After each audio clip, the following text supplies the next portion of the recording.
ప్రతిదానికి మంత్రం బీసీ మంత్ర. ఆ బీసీ మంత్రాలో పద్మశాలి సామాజిక వర్గానికి 2 సీట్లు ఇచ్చినట్టు. ఇంతవరకు ఒక్క సీటే వామ్మో అనుకుంటే మంగళగిరి దానికి ఇప్పుడు మంగళగిరి ఇవ్వడం ప్లస్ ఇది ఇవ్వటం 2 సీట్లు పద్మశాలీలకు ఇచ్చినట్టు.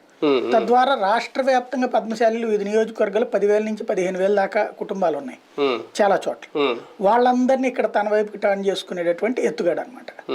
ఇంకో క్లారిటీ కూడా వచ్చిందేమో ఈ లిస్ట్ ద్వారా. నెల్లూరు సిటీ ఒక మైనార్టీ అభ్యర్థులు ఇప్పుడు నిలబెట్టడం వాస్తవానికి అనిల్ కుమార్ యాదవ్. ఆయనకి నరసరావుపేట అన్నారు, అంటే ఈ లిస్టులో రాలేదు, మరి నెక్స్ట్ వస్తుందో లేదో తెలియదు. కానీ బీసీ బలం ఎక్కువగా ఉంటుంది ఇప్పటి వరకు అనిల్ కుమార్ యాదవ్ గెలవడానికి కూడా కారణం అనుకుంటే మైనార్టీని పెట్టడం ఏంటి అంటే మైనార్టీలకి ప్రతి జిల్లాకి ఒకటి చొప్పున అన్నటువంటిది జగన్ పెట్టుకున్నటువంటి ప్లాన్. జిల్లాకు ఒకటి రాయలసీమలో 4 జిల్లాలకి కూడా 4. ఇప్పుడు మన లిస్టులో చూస్తే దాదాపుగా ప్రతి జిల్లాకి ఒకటి మైనార్టీలకు ఇచ్చినట్టు అవుతుంది. ఎందుకంటే తెలుగుదేశం పార్టీ మైనార్టీలకు సంబంధించి సరైనటువంటి అభ్యర్థులు తక్కువ ఉన్నారు. వాళ్ళకి ఒక విజయవాడ వెస్ట్లో జల్లులు కానీ లాంటి వాళ్ళు అట్లాంటి వాళ్ళు తప్పించి మిగతా తక్కువ ఉన్నారు.